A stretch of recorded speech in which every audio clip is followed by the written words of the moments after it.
বঙ্গোপসাগরে সৃষ্ট মৌসুমী নিম্নচাপ পশ্চিম ও উত্তর পশ্চিম দিকে অগ্রসর হয়ে দক্ষিণ ঝাড়খণ্ডে অবস্থানের কারণে চট্টগ্রাম, কক্সবাজার, মংলা ও পায়রা সহ 4 সমুদ্র বন্দরকে 3 নম্বর স্থানীয় সতর্ক সংকেত দেখিয়ে যেতে বলেছে আবহাওয়া অধিদপ্তর। সোমবার আবহাওয়া অধিদপ্তরের বিশেষ বিজ্ঞপ্তিতে এ তথ্য জানানো হয়।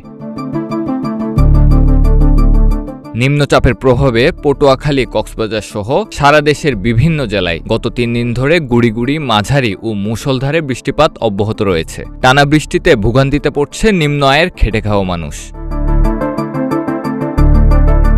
রবিবার সকাল 6টা থেকে সোমবার সকাল 6টা পর্যন্ত 24 ঘন্টায় পটুয়াখালী জেলায় 62.6 মিলিমিটার বৃষ্টিপাত রেকর্ড করেছে আবহাওয়া অফিস। সমুদ্রের বড় বড় ঢেউ আছড়ে পড়ছে তীরে।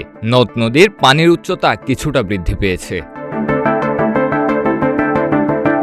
আবহাওয়া অফিসের বিশেষ বিজ্ঞপ্তিতে জানা গেছে, নিম্নচাপের প্রভাবে উপকূলীয় এলাকা দিয়ে দমকা বা ঝোড়ো হাওয়া বয়ে যেতে পারে। তাই পটুয়াখালীর পায়রা, চট্টগ্রাম, কক্সবাজার ও মোংলা সমুদ্র বন্দরকে 3 নম্বর স্থানীয় সতর্ক সংকেত দেখিয়ে যেতে বলা হয়েছে। পরবর্তী নির্দেশনা না দেওয়া পর্যন্ত মাছ ধরা নৌকা ও ট্রলারসমূহকে নিরাপদ আশ্রয়ে থাকতে বলা হয়েছে। সামি আল সাদ আউন, প্রতিদিনের বাংলাদেশ।